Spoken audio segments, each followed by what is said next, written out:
அன்பு உறவுகளுக்கு வணக்கம். ஒரு நண்டும் கடலும் நண்பர்களாக இருந்தனவா.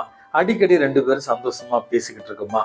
பேசி முடிச்ச பிறகு நண்டு தன்னுடைய வலையை நோக்கி செல்கிற நேரத்துல, தன்னுடைய கடந்து வந்த பாதையை பார்க்கிற நேரத்துல அதனுடைய அழகான காலடி தடங்கள் ஒரு நட்சத்திரம் மாதிரி அந்த கடல் மண்ணில் பதிந்து இருக்குமா.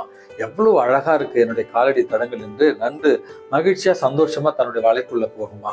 ஆனா கொஞ்ச நாள் செல்ல செல்ல நண்டு திரும்பி பார்க்கிற நேரத்துல அந்த நண்டினுடைய கால் தடங்களை அந்த கடல் அலை கொஞ்சம் கொஞ்சமாக அழித்து விடுகிறது.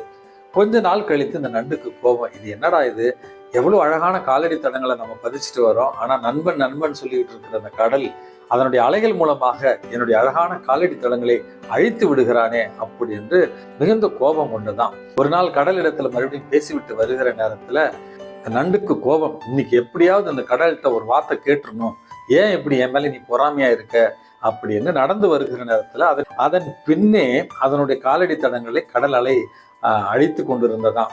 மற்றொரு நண்டு அந்த பக்கமாக அதனுடைய வலையை நோக்கி சென்று கொண்டிருந்ததாம்.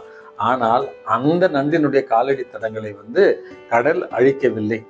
ஏன் நம்முடைய காலடி தடங்களை மட்டும் இந்த கடல் அழிக்கின்றது, நம்முடைய காலடி தடங்களை இது ஏன் அழிக்கவில்லை என்று இந்த நண்டு கூர்ந்து கவனித்துக் கொண்டிருந்த நேரத்துல இதனுடைய காலடி தடங்கள் ஏற்கனவே அழிக்கப்பட்டு விட்டன.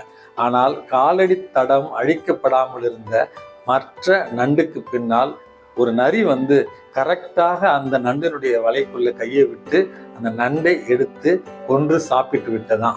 அன்பு மிக்கவர்களே, அப்பொழுதுதான் இந்த நண்டுக்கு உண்மை நிலவரம் புரிகிறது. கடல் நண்பன் தன்னுடைய காலடி தடத்தை அழித்ததற்கான காரணம் பொறாமையில் அல்ல, தன்னுடைய உயிரை காப்பதற்காக என்று. சில நேரங்களில் நம்முடைய பெற்றோர்கள், மிக நெருங்கிய உறவுகள் நம்முடைய தவறை சுற்றி காட்டுகிற நேரத்துல பொறாமையில் அல்ல, மாறாக நம்மை காக்க வேண்டும் என்கிற நல்ல எண்ணத்திலேயே அப்படி செய்கிறார்கள். இந்த நாள் உங்களுக்கு இனிய நாளாகட்டும். வணக்கம்.